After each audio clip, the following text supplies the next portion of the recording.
So the reason I decided to title my presentation Vachitrya is because of the multitude of meanings definitions that this term has.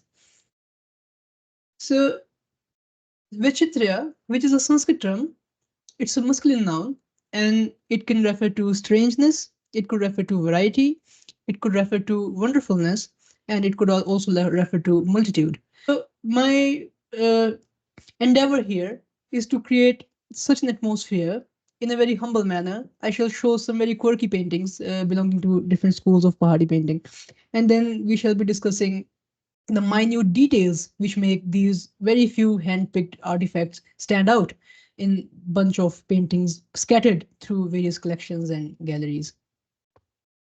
This is a very interesting painting, in my opinion. It is from Basohli, and it also refers to the hesitation that I am facing partly, and it perfectly captures my state of mind at the moment. So this is a Madhya Visarika. So she steps out in the middle of the night from her house to meet the Nayaka, who is represented as Krishna in the composition by the painter. This sort of a hesitation is faced by a lot of people, and such challenges do exist when one has to specify guler from kangra, because there are no hard-lined rules as to where guler tradition cease to exist and where we start calling those paintings kangra. If a painting is made by a mandi master, but the painting was found at Chamba, not in the royal collection, but in the collection of some painter family who were living at Chamba, do we call them mandi painting or do we call them Chamba paintings? So there are many questions that still remain unanswered. And I'm certain that future generations of art historians would be helpful in creating such distinction. But why is there such a need to start labeling these paintings as school A, school B, school C, school D? So when in the early 20th century, private collectors started emerging and started collecting paintings from the Mughal dominion, from Awadh, from Rajasthan, from the Deccan, and from the Pahari hills, known as Punjab hills previously. Now it is an obsolete term. So this phenomena was very much similar to how somebody would collect stamps. Now you're a stamp collector, that's good for you, and now you need to classify them. So this is an Indian stamp, that's a American stamp, that's a European stamp. This stamp was started in China. So these stamps, they belong to the 1940s. These stamps belong to 1950s. Those stamps were discontinued in 1960s, purely for classification purpose, purely for cataloging purpose. So prior to it, if a painter was active in Chamba in the 17th century and he was making a painting, he was not aware that he was making a Chamba painting. He was just making a painting. If you see the genealogical scrolls in Haridwar, in Kurukshetra, in Pihova, those people, they call themselves Chitere, the painters who were active in these dominions. So if you pick up the scroll of Basohli, and you might encounter a name or two, Chitere Basohli ke. But if a painter who was working for the Guler court, when he migrated to Basoli during the reign of Raja Mahendrapal, they started calling themselves Chitere Basoli ke, because Basoli was their new home. They left their Guler tag back home to their fathers, brothers, sons who were still active at Guler. So these are modern sensibilities. These are modern phenomena, the division of paintings into schools. And the only purpose that these serve is to classify, to categorize for cataloging purpose, as it is helpful in museum practices, as well as they are very much beneficial in denoting a price in the art market. So a painting, no matter how beautiful or not beautiful it is, may certainly see a spike in the price if the painting is termed a glare painting, if the painting is termed a Basoli painting, because there are popular schools of painting activity. If the same painting would be called a Bilaspur painting, you might remove a zero from the digits, the price of that painting, because Bilaspur is just not as prevalent or as popular as Guler or Basoli are.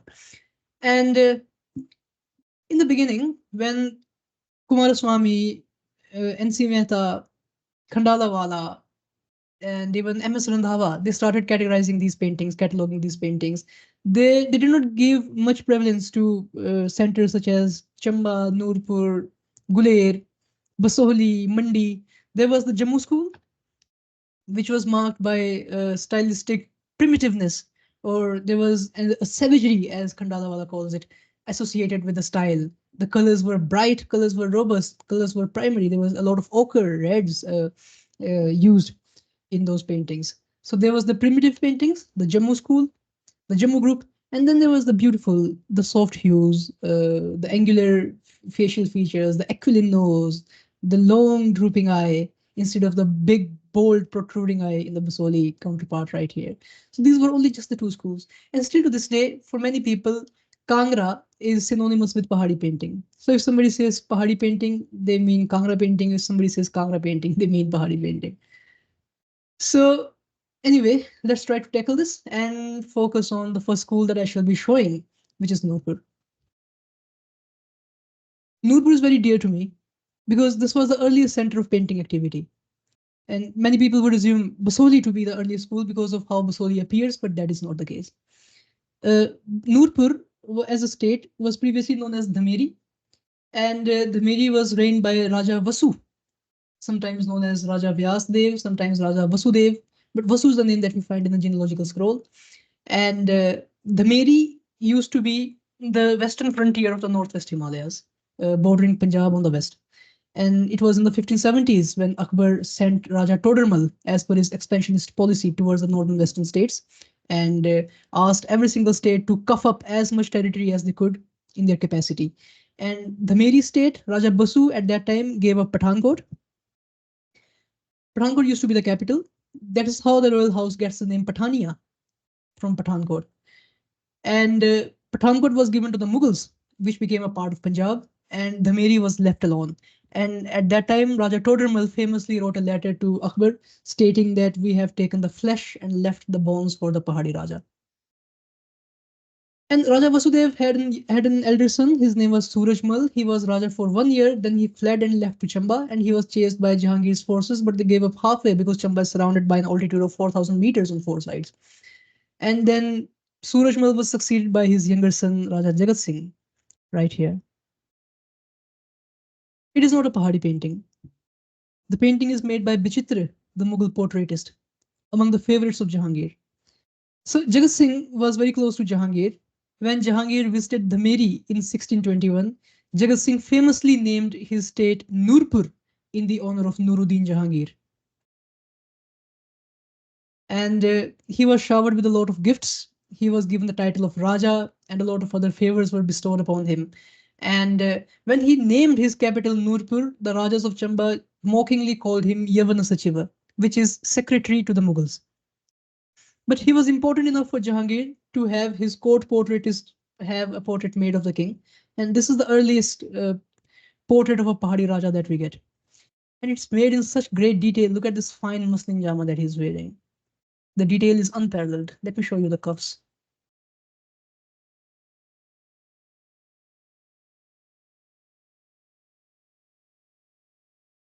The painting is presently in the Cleveland Museum of Art. Very fine detailing, minute detailing that we get to see.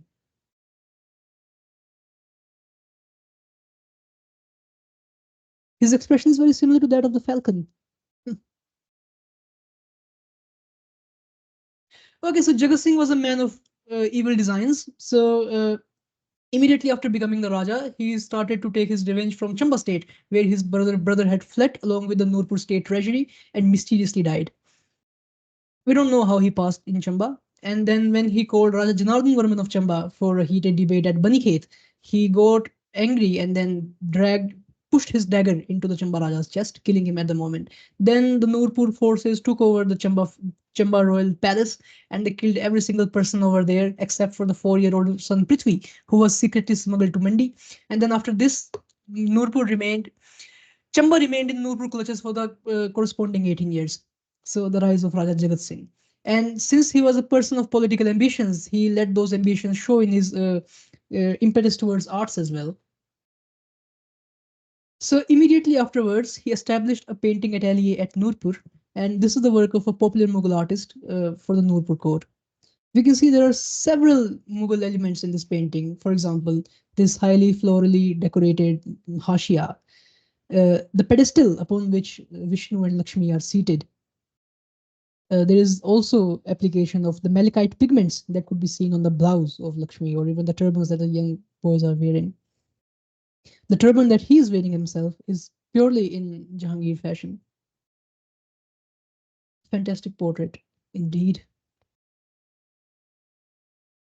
And this would be the first Nurpur painting among the early specimen. So presently in the called government museum Chandigarh, and this shows Jagat Singh praying at a Vishnu shrine. But look how different the workmanship is now.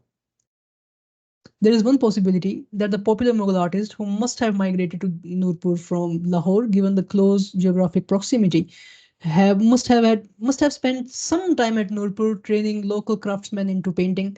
And after getting his work done, he left back to wherever he came from. And this is the first instance of Nurpur painting being made.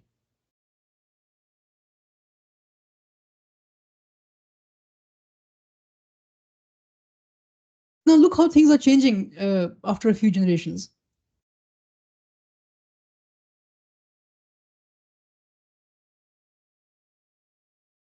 This is Jagat Singh's grandson Mandhata, the Nurpur chief in the last quarter of the 17th century. And now Nurpur painting has taken a completely different flavor. That Mughal flavor is still very much there in terms of their fashion, the turban, the headgears, the patka sash. But from Jahangir period sensibility, we have come to Aurangzeb period sensibilities, where now the turbans are stiff and tight and short, and the jamas are short, the patka sash are short and decorated, and the contemporary fashion appeal could be seen in the portrait, but the workmanship is just not as good as it was back in the reign of Raja Jagat Singh himself. So here's a very famous example. The painting is attributed to Golu of Nurpur, son of Devidas, because family is the basis of style. And it shows a Madhya Swadhina Patika Naika. So Swadhina Patika is the one whose husband is completely devoted to her. So Swadhina Patika would be the one on the left with a nice, highly decorated necklaces and everything. Now we come to another interesting school, which is Basohli. Basohli paintings need no introduction. Amrita Shergill wrote letters to her mother about Basohli painting. The color schemes are famous all over the world, and especially those beetle wing carapaces, which are applied on these paintings to give the effect of emerald, as we can see in this case. So wherever in these jewelries, in the headgears, the crowns, wherever you see these gem-studded small details, these are nothing but beetle wings cut out very carefully by the painter and then applied using gum arabic to create that gem-studded appearance that these jewelries are delivering. Let me show you a better example. Yes, right there. So you can see it in the crown of the Devi. So they appear very that strikingly bright green hue that they are that is emitting from the beetle wing carapaces. They appear beautiful. And look how extensively gold has been applied on the Devi. So this is Bhadrakali, and that is one rishi. So the sage meditating in the forest, and the vegetation. It's beautiful. If you study late Gupta period sculpture reliefs, so we can see such kind of vegetation appearing in those artifacts. So that entire trajectory that this typology has traveled from Gupta sculpture to 17th century miniature painting in the hills. Many people dismiss Pasoli painting as being just shoddy or uh, not as competent craftsmanship. But look at the detail that the painter has put in suggesting modeling in the corpse.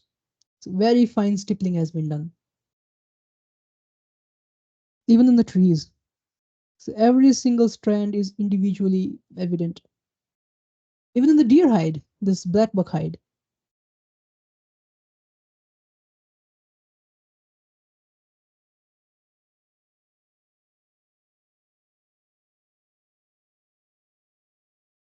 Truly wonderful composition.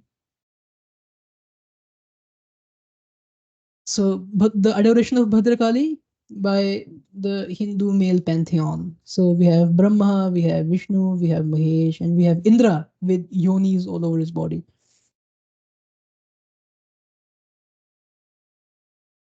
She appears very confident as she dances. Uh, she's drinking blood, of course, uh, and the blood is nicely complementing the costume that she's adorning. Those drapes, they look ferociously red, and look how these tresses they fall freely from over her shoulders. Another representation of Kali. Now we get to Mandi. So Mandi is among those very rare schools, just like Basohli, which can be identified in one single glance. Mandi's school is known for its rather dull color scheme, in contrast to the bright hues of Basohli, the very soft hues of kangra and guler. So these paintings are rather dull, but Mandi paintings never actually appeared such ferocious as we can see in this painting right here. Rather, they had a very sophisticated imperial Mughal origin. So when these paintings started surfacing in the art market, people were completely baffled by looking at them, and nobody chose to believe that these paintings might actually be from the hill states. So Khandalawala, when he published this painting, he called it Bikaner. So it was Cathy Glynn who identified these paintings to be from Mandi on identifying Takri inscriptions on these. When Professor B. N. Goswami was cataloging, he wrote one entry of one painting from the Baroda Museum collection, and he says, "This style for some is Bikaner, and for some this is supposed to be Mandi, but I will not make an opinion of my own. So whoever likes it, so suit your purpose." But such fantastic style, completely similar in closely similar in resemblance to the paintings of the Padshah Nama. So the stylistic sensibilities that had the Mughal painters had achieved by the mid 17th century is what we get to see here. This painting is supposed to be having made in around 1640 during the reign of Raja Hari Sen of Mandi. But soon, just a quarter of a century later, okay, so this is again from, let's talk about this painting first. So this is a huge painting. This painting was previously in the collection of Ralph and Catherine Benkian, and this is supposed to be the wedding of Vasudev and Devaki. Now let us look at the sheer detail in this painting, one thing at a time. So here is the arrival of the Bharat. So the groom's party has arrived with a great pomp and show. Here are the musicians. Here are the Ransanga blowers. Here are the drum beaters, the Nagara beaters.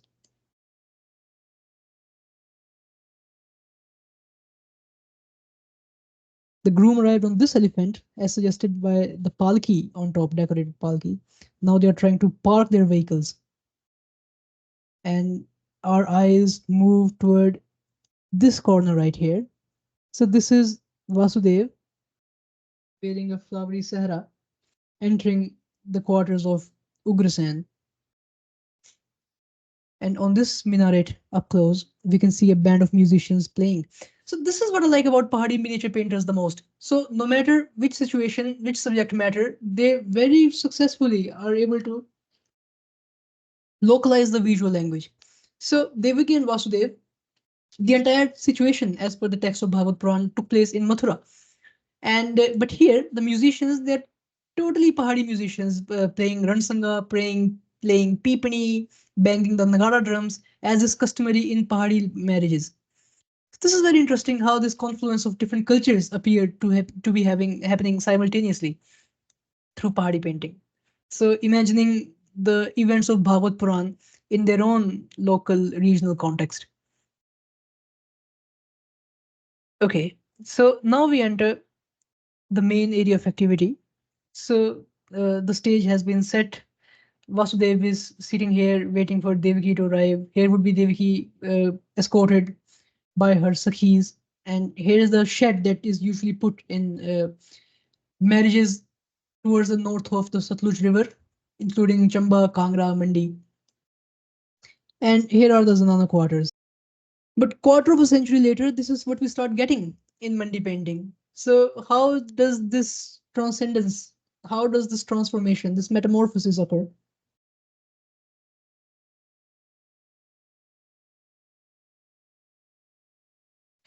If we compare the female facial types, as seen in this painting, to the female facial types that we see in this painting. They're highly similar, slightly conical toward the back. The foreheads are flat, the noses are pointy, the chins are broad. So this is the same stylistic sensibility, but local craftsmen are now trying to emulate whatever being taught by the Mughal master prior to his departure. And this is how Mandi painting looks a generation later. So similar in spirit, but slightly different in their visual treatment. And this the aqua blue, ultramarine, light ultramarine, cyan shade that we see in this painting is perhaps an attempt of the painter to emulate the Mughal blue cobalt hue, the malachite, which is used proficiently in paintings belonging to the reigns of Jahangir and Shah Jahan. Another Sadashiv from Mandi. And again, stylistically, facial types are very dissimilar, but the level of detail in the faces is wonderful. Look at this stippling. Okay, so now we come to Chamba. What sets Chamba apart from other schools of Pahari painting is because the synthesis that we get to see of painting with sculpture, with wood carving, with metal craftsmanship is truly unparalleled. So the way a Chamba painter is responding to the local traditions prior to their migration to Chamba, and how the local traditions are responding to the arrival of painting activity can truly be traced when comparing Chamba painting with the wood carvings and sculpture tradition. But that is a discussion for another day. Let us look at a few paintings. Ah, so it's a fantastic Giri Govardhan painting from Chamba, belonging to the early phase, the reign of Raja Prithvi Singh, and it shows a youthful Krishna atop a stool, holding the mountain on his little finger, trying to rescue the Brajwala from Indra's wrath. This is truly a work of a Mughal master. As we can see, malachite is being applied on the costume of Yashoda. So Krishna with Yashoda, Balaram, and Nanda, his foster father. But look how conspicuously awkward these cows appear. This is partly due to the fact that when the painter tried to create the composition, he imbalanced it. So there's a huge empty space that is left on top for no good reason. And he must have first started drawing, delineating the figure of Krishna, then surrounded by Balram, his foster parents. And then there was very little space left towards the bottom for the cows. And then he tried to squeeze in the cows. That's how these cows, they end up looking like horn dogs. So another Devi from Chamba. Look how bony the limbs appear. So here is another Devi from Chamba. So in continuation to the previous painting that I just showed. Okay, so this is from a vertical Bhagavad Puran. So it's very interesting. So as per the narrative of Bhagavad Puran, Krishna was chased by Kala Yavana when Kala Yavana attacks Mathura. And when Kala Yavana attacks Krishna's dominion, then Krishna is forced to flee from his own city. And the figure of Kala Yavana has a lot to do with his name, the way it is written on top. So Kala, the artist is interpreting the term Kala Yavana as per his own understanding. So Kala would certainly would mean black for him, and Yavana would be a Greek, or in the context of the Pahadi Hill states, a Turk. So Kala Yavana for the painter would be a dark-skinned Turk, who he personified as the mythical Kala Yavana in this painting. So that is why Krishna in this painting is being chased by a dark complexioned Turk. So look at the contrast in the apparel of the two. So Krishna is wearing a dhoti. Other figures in the same set are also wearing dhotis, but Kala Yavana right here is wearing a Mughal turban. He's wearing a jama. Then he's wearing these nice Turkish boots. So just to create a distinction between the two, or to accentuate his Turkic background, as per the painter's own understanding of his name.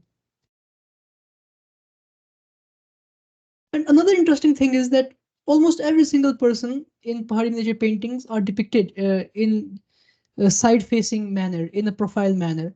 Kala Yavana right here is depicted in a three-quarterly function fashion, perhaps because of the Persian influence that is coming into Pahari painting through Mughal channels. So, since Mughal emperors are always depicted in three-quarterly fashion, Kala Yavana also, in this case, is depicted in a three-quarterly fashion.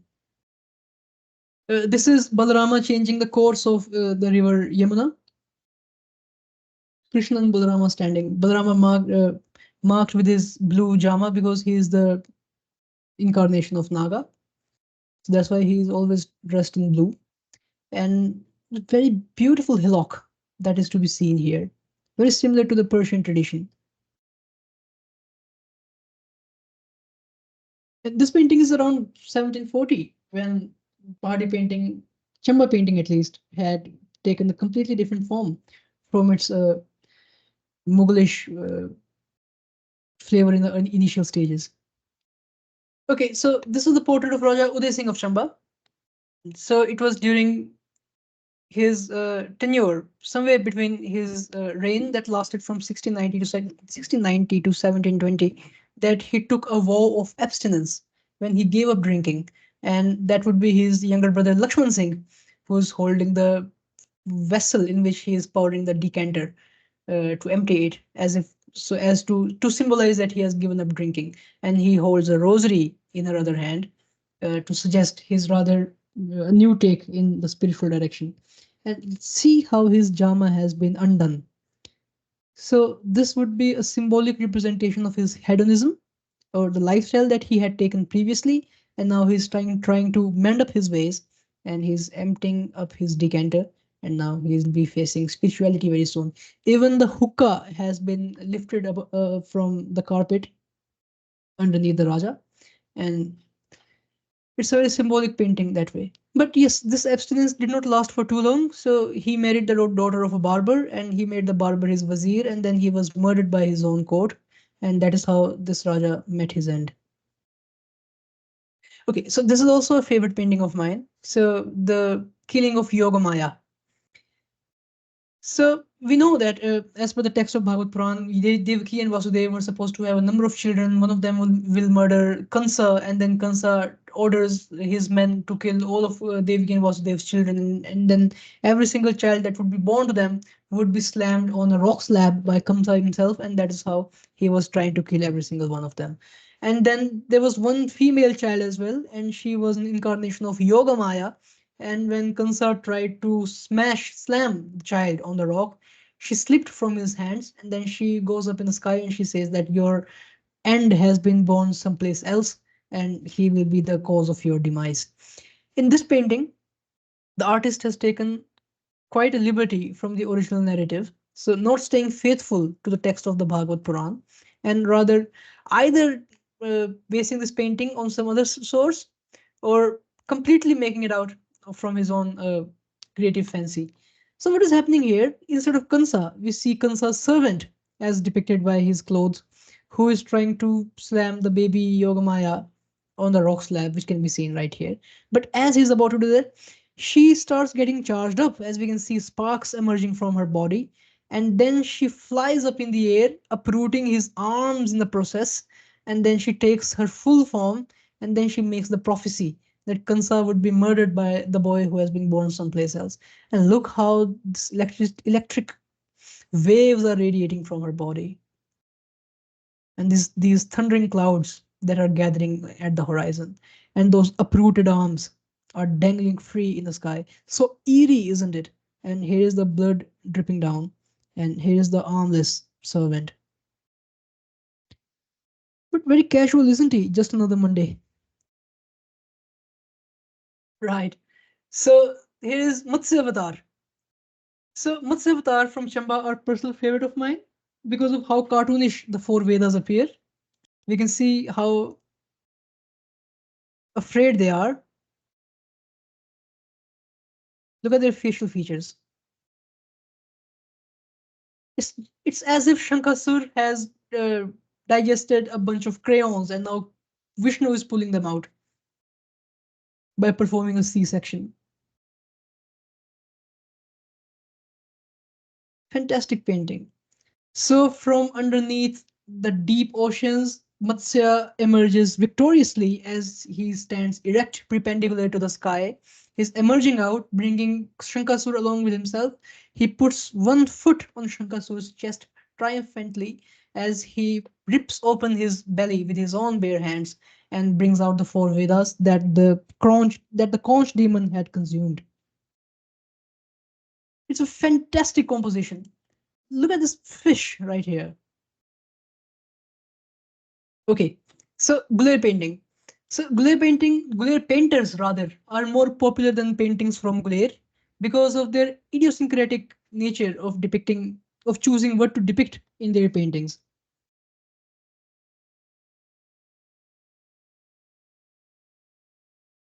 Just look at this scene. So two elephants are fighting. They have collided into one another, trying to tussle the other one down. And the Mahots, they are completely bewildered. Look at this one. He's trying to escape for his very life. This one, he's still trying to calm this elephant down using the gourd that he has in his hand. And they're trying to create little noise by bursting up the firecrackers. The spearmen are trying to harm the elephant so that he may fall down or he may calm down once injured. But all the efforts are fruitless. But this is not the entire composition. Look what is happening in the upper terrace. So here is the Emperor Muhammad Shah, carefully witnessing as the scene unfolds down there in the arena. And most interestingly, look at the women folk, how they are trying to catch a glimpse from the Jali.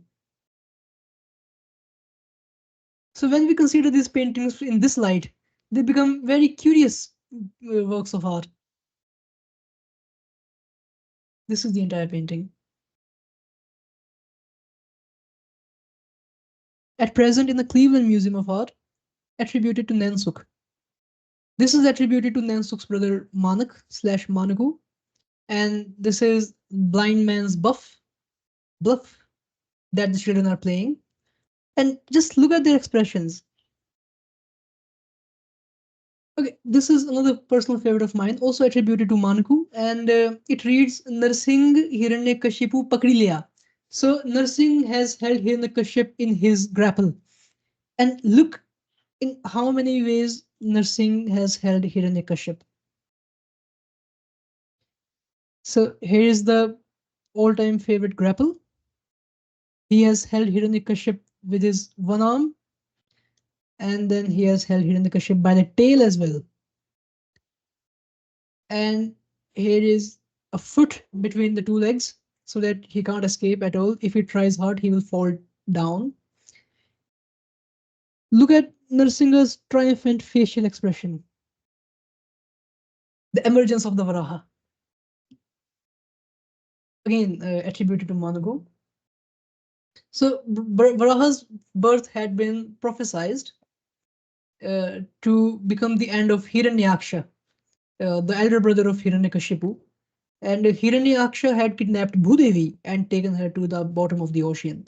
And then Vishnu decided to take the boar form as Varaha, and he emerged from the underworld and see this heavenly rainfall, downpour that occurred on Varaha's birth, symbolizing how dangerous he is about to be, a formidable enemy to Hiranyaksha. So there are daggers falling from the sky, maces falling from the sky, axes, swords, whatnot. Even snakes are raining down. It's raining snakes. Bones are falling from sky. Huge rocks are falling from the skies. The ghosts, the ghouls, the Gandharvas, the Asuras, and the Sadhus. Everybody, every single person, every mortal is afraid of Varaha because his intentions are not clear. Whether he is a god or a demon, it's not clear. So everybody's afraid of Varaha and they're running away in any direction that they can find. And the way this diagonal that gets created in the direction of the rain. So all the eye, every single eye, it first falls on Varaha and he emerges out of this composition, done very masterfully. Here is another painting. So Raja Balwant Singh of Jasrota, he is visiting his palace. So rather than showing the Raja in the conventional manner, just a figure surrounded by a few figures going towards a place. He puts the palatial complex in the center stage, and then uses little, very faint color scheme to denote the Raja in the entire composition, who's marked with his white jama. And then there is a peacock on the top of the palace. So again, eyes must fall only where it is absolutely necessary. Everything else is just extra detail. Okay, so these are personal favorites. So made by the sons of Nelsuk for the Chamba court, the set of Usha and Anirudh. So Usha was the daughter of the demon Banasura, and she had received a boon from Krishna that her husband would be as beautiful as Shiva. She had received a boon from Shiva that her husband would be as beautiful as Shiva himself. So one time she saw a young man in her dream who happened to be the grandson of Krishna by the name Aniruddha, and she fell in love with him. And then Aniruddha was brought to Usha's palace at night, and here are the Sakhis surrounding Usha as she woke up abruptly from her sleep, and they are showing different expressions. Somebody is concerned, somebody is shy, somebody is laughing. So all of them, they have different expressions, different ways of responding to the young princess being woken up by her bed by her sleep all of a sudden. So when Usha met Aniruddha, and then Banasur asked for Aniruddha to be kidnapped, to be captured by his army, and then suddenly, all of a sudden, they start seeing all these bad omens. There was an eclipse in the sky. Dark, rainy clouds had started gathering at the horizon. Their standard had fallen from the flag post. Trees had started falling around them.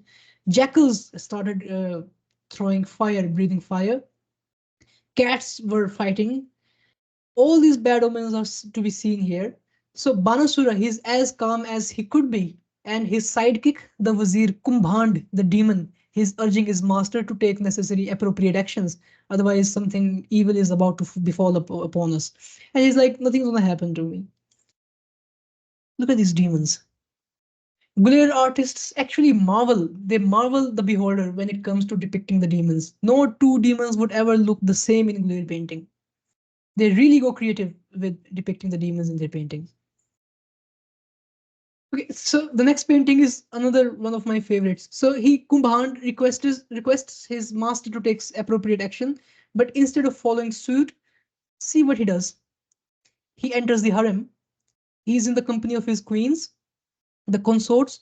They are bringing to him sugar, spice, and everything nice. The painting is damaged, unfortunately.